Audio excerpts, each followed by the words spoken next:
delighted to be here in Dubai. And I brought with me a small gift. Pictures from my country. But this is not just an ordinary gift. These are not just ordinary pictures. These photographs were taken by His Majesty the King, King Gnh Commission. And he took these photographs during his royal tours around the country, to the remotest villages, to the highest mountains, to meet his subjects, to see whether they were happy.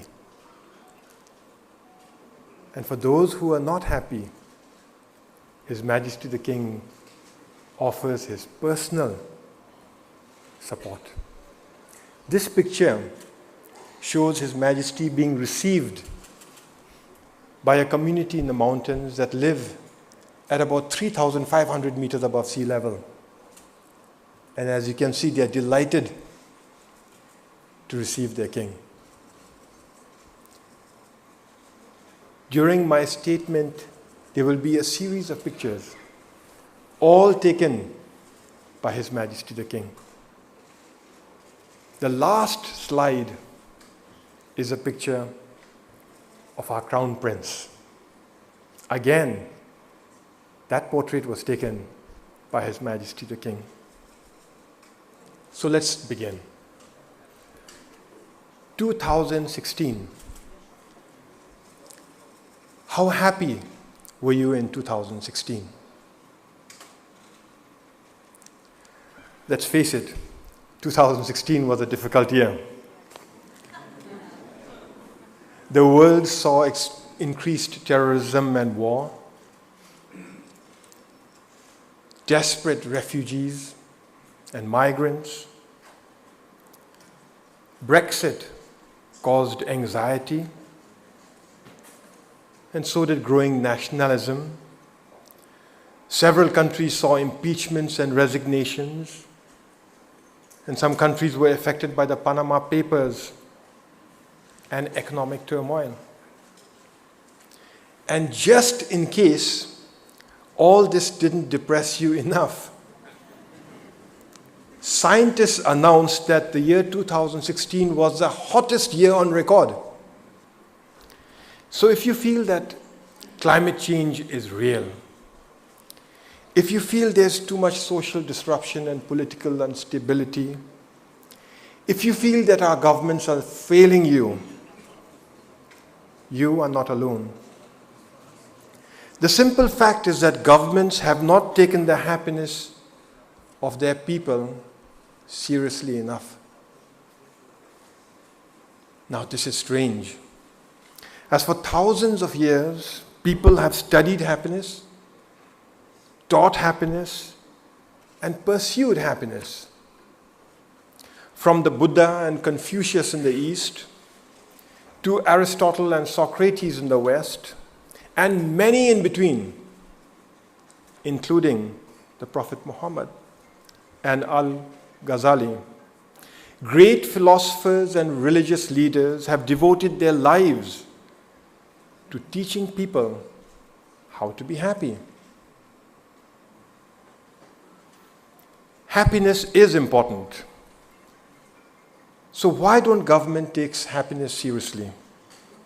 Why don't government make happiness a public good rather than just relegating it as an individual pursuit? Now that's why this conference is important. And it is timely. After a difficult 2016, it's a good idea to kick off 2017 by talking about happiness in general and the role of the government in creating happiness in particular. The United Arab Emirates is well qualified to host this very important discourse. After all, His Highness Sheikh Mohammed bin Rashid Al Maktoum, Prime Minister and ruler of Dubai, has declared in no uncertain terms categorically, the job of the government is to achieve happiness for people. I congratulate His Highness for his leadership in advancing human happiness in the UAE and abroad, and for organizing this important conference. My delegation and I are delighted to be a part of this conference, and we look forward to learning from all of you. I'm happy to report that happiness is taken seriously in my country too. In fact, almost 400 years ago, Shabdu Ngawanamge, our founding father, decreed that if the government cannot create happiness for its people, there is no purpose for the government to exist. Now, Bhutan is a small country, tucked away in the Himalayas, sandwiched between India and China. We have one of the smallest economies in the world and one of the smallest populations. We do have our constraints, but we've been blessed with extraordinary leaders. Our enlightened kings have consistently made the happiness of the people their overarching priority. This was most clearly demonstrated when, way back in the 1970s, our fourth king famously pronounced that for Bhutan, gross national happiness is more important than gross national product. Gross national happiness, GNH, is a holistic approach to development that aims to enhance the happiness and well-being of our people. Put simply, GNH steers the government away from chasing unrestrained material growth towards sustainable economic development balanced with social progress, cultural protection, environmental preservation, and good governance. GNH drives all development in Bhutan. And to make sure that development is truly holistic, GNH is built on 4 interrelated pillars. The first pillar of GNH is equitable socio-economic development. This pillar ensures that economic growth in my country is clean, green, and equitable, and that all citizens are provided free healthcare and receive free education. The second pillar, protection of culture, ensures that in this age of globalization, we do not lose our culture and traditions. Now, this is important, not just because we are a small country, but also because we are the last surviving Mahayana country. And as such, we are the world's custodians to a unique spiritual and cultural heritage. The third pillar of GNH is the preservation of environment. That's why 72% of our country is under forest cover. That's why more than half our country is protected as national parks, nature reserves, and wildlife sanctuaries. That's why we are a biological hotspot. That's why our country, our constitution, requires us to ensure that a minimum of 60% of Bhutan's total land shall be maintained under forest cover for all time. And that's why we are a carbon neutral country. In fact, we are a carbon negative country. Our forests sequester 3 times more greenhouse gases than what the entire country emits. The fourth pillar of GNH is good governance. Our kings, they first focused on making government transparent, accountable, and decentralized. And then they introduced democracy. Actually, they had to impose democracy. You see, our people didn't want democracy. So it was imposed by our king against the will of our people. What this means is that we are probably the only country in the world that didn't have to fight for democracy. Today, we are a democratic constitutional monarchy. And it is the elected government's responsibility to stay faithful to the ideals of gross national happiness. The elected government must create happiness for our people. But we politicians can't be trusted. We can get easily distracted. And that's why the Constitution dictates that the state shall strive to promote those conditions that will enable the pursuit of gross national happiness. It's enshrined in our Constitution. But what are those conditions that enable the pursuit of gross national happiness?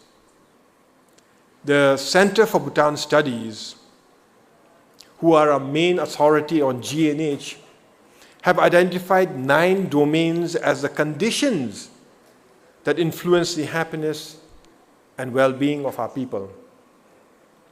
The first 3 domains are straightforward: living standard, health, and education.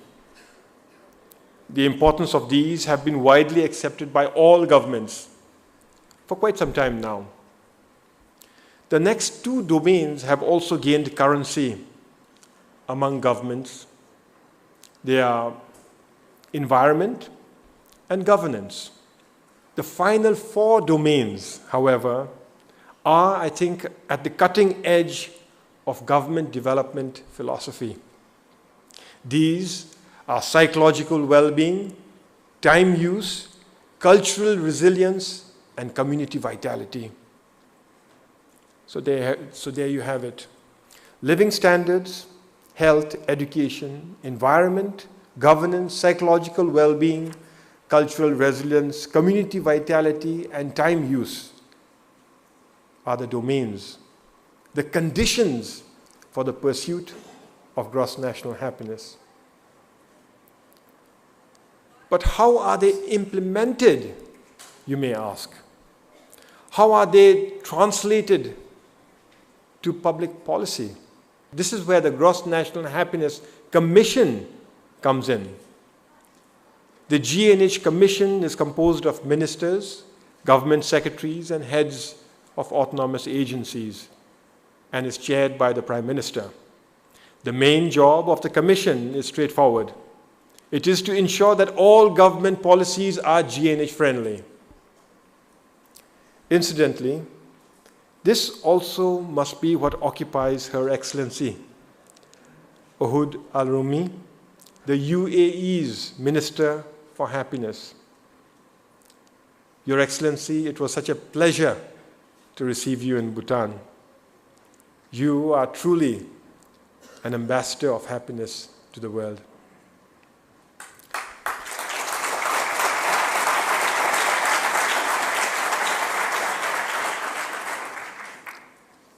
In our case, the Gnh Commission runs all policies through a Gnh policy screening tool.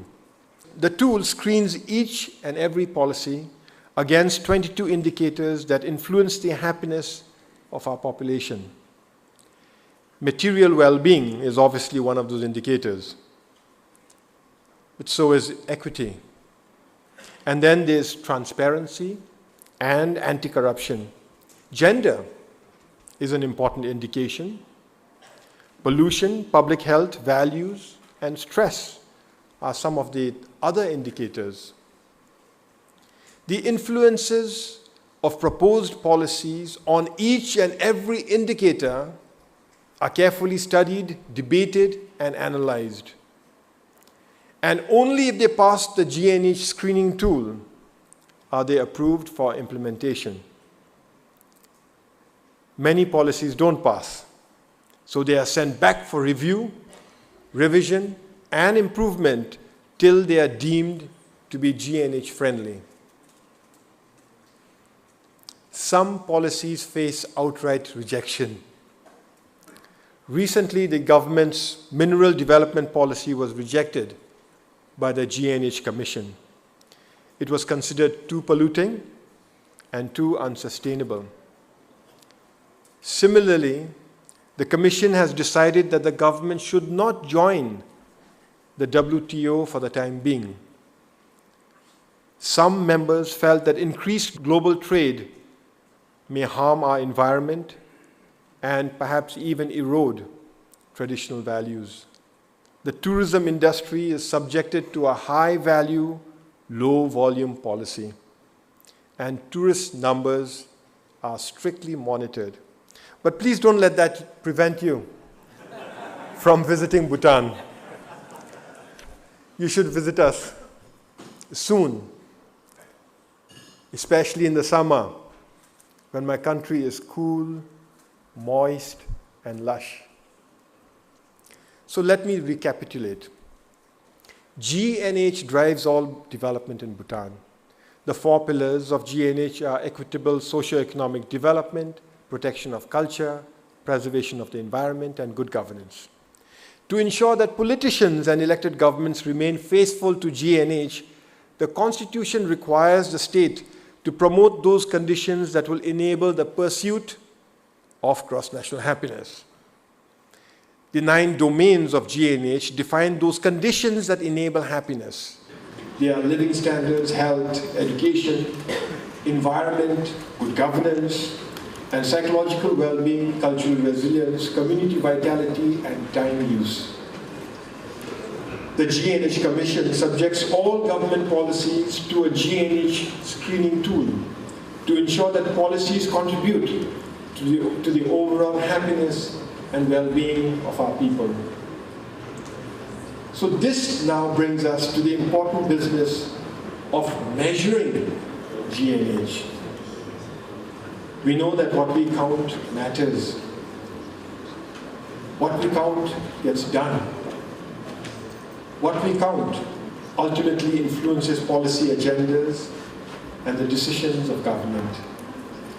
The Center for Bhutan has the important task of measuring Gnh.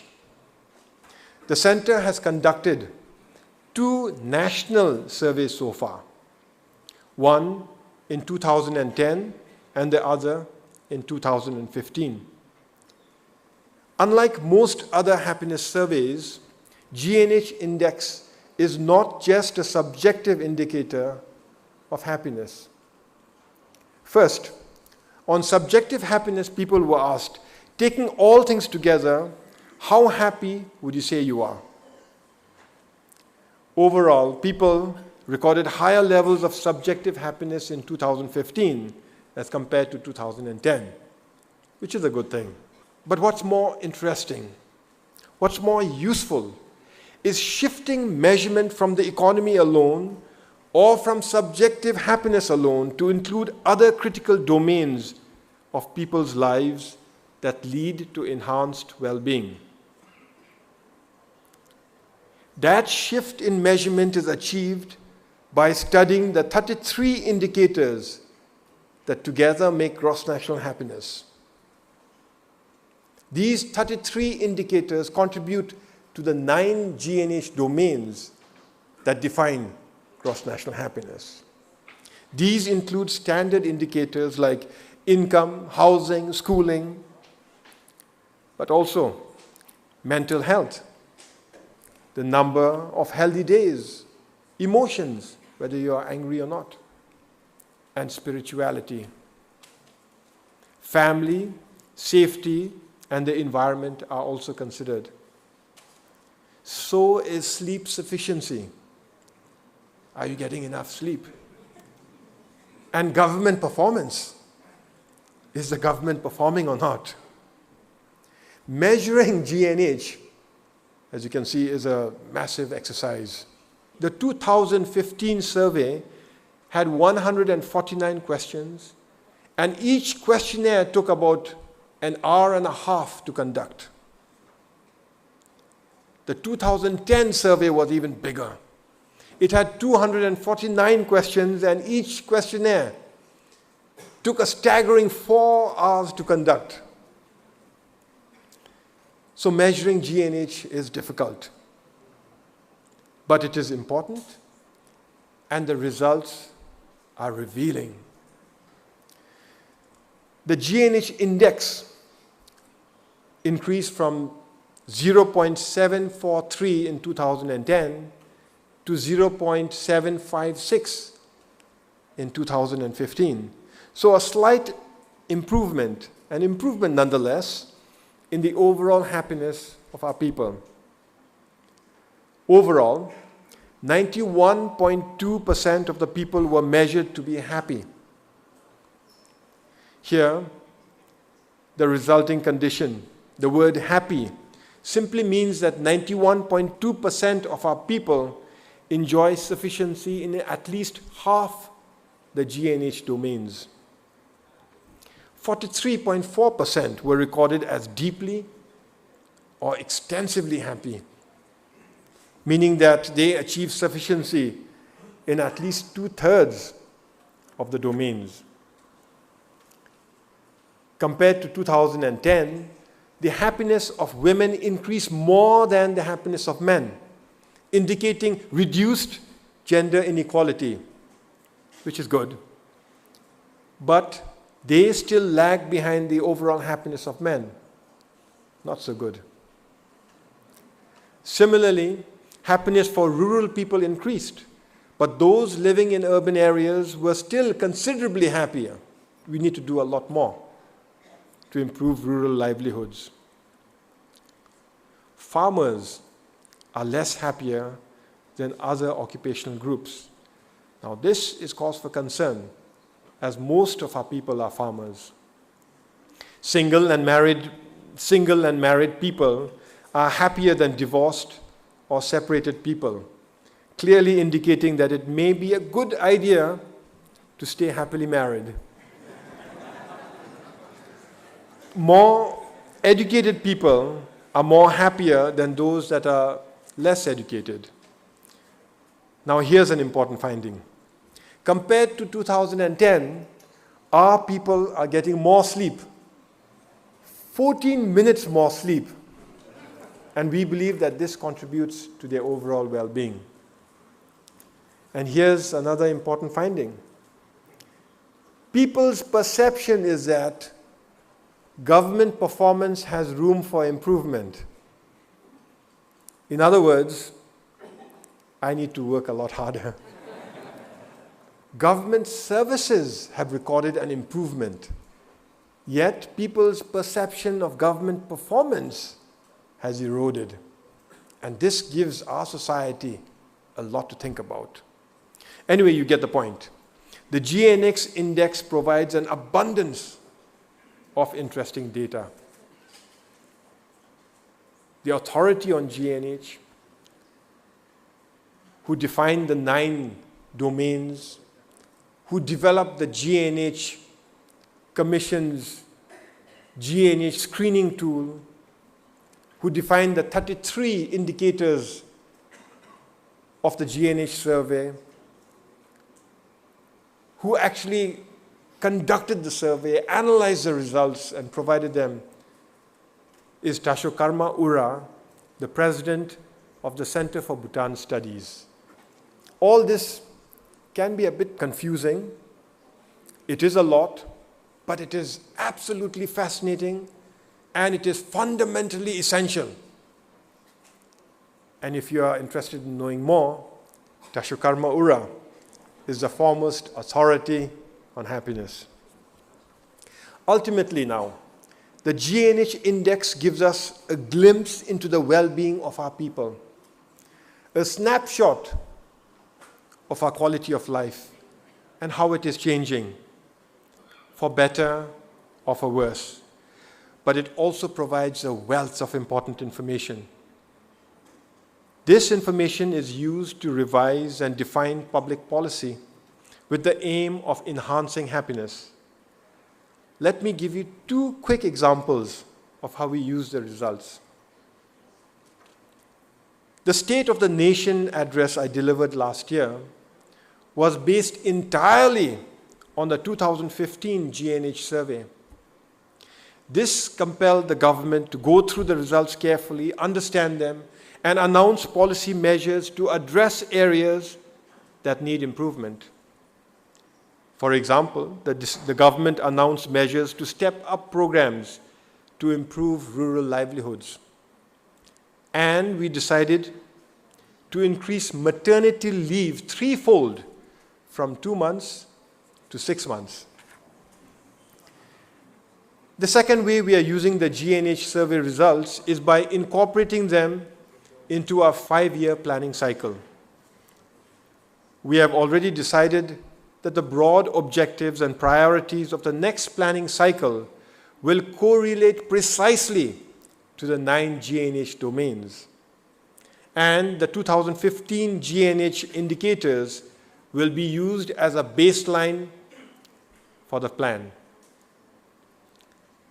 So this is it, a summary of what Gnh means to us in Bhutan, how it is used to define government policy, and more importantly, how the happiness of our people is prioritized as a public good.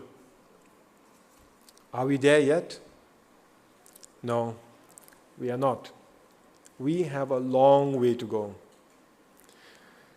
Are we the happiest people in the world? Certainly not. We take happiness seriously, but we have a long way from realizing the ideals of a true Gnh society. Plus, we have our challenges: poverty, unemployment, inequity, climate change. These are just a few of our challenges. But we do have one big asset: our King. His Majesty the King has reminded us that Gnh simply means development with values, and that Gnh is a bridge between the fundamental values of kindness, equality, and humanity, and the necessary pursuit of economic growth. In this sense, His Majesty the King acts as our national conscience, guiding us towards making wise decisions for all Bhutanese for a better future. I believe that the world has also begun to take wise decisions for a better future. For instance, the United Nations has declared 20th of March as International Happiness Day.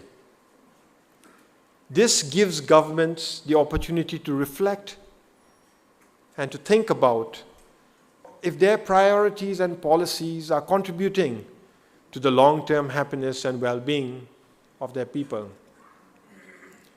More importantly, the international development community has adopted the Sustainable Development Goals as an ambitious to-do list aimed at transforming our world. I wish to acknowledge the UNDP Administrator Helen Clark's pivotal role in getting both the International Day of Happiness and the Sustainable Development Goals through. Thank you, Excellency.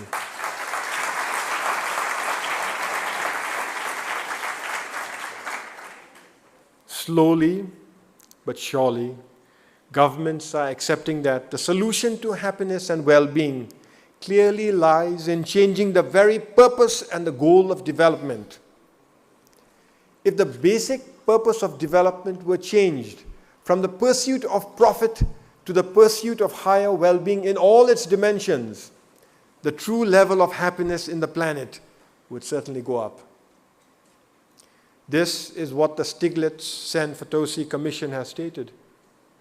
This is what the Beyond GDP initiative in Europe has recognized. This is what the Sustainable Development Goals are all about. This is what each and every international Gnh conference we have conducted has concluded. And this is what the array of new well-being initiatives to measure happiness has testified. Here in the UAE, you have a Minister for Happiness, a Minister for the Future, a Minister for Tolerance. This is groundbreaking. You are certainly ahead of the pack in defining your ultimate goal as the happiness and well-being of the Emirati people. 2016 may have been a difficult year, and 2017 may also be off to a rough start. But given the growing interest in happiness and well-being and in gross national happiness, the years ahead are filled with promise and hope. Bhutan's national anthem ends with a solemn prayer. May the sun of peace and happiness shine over all people. I would like to conclude today with a simple prayer. May the sun of peace and happiness shine over all people, all over the world, for all time.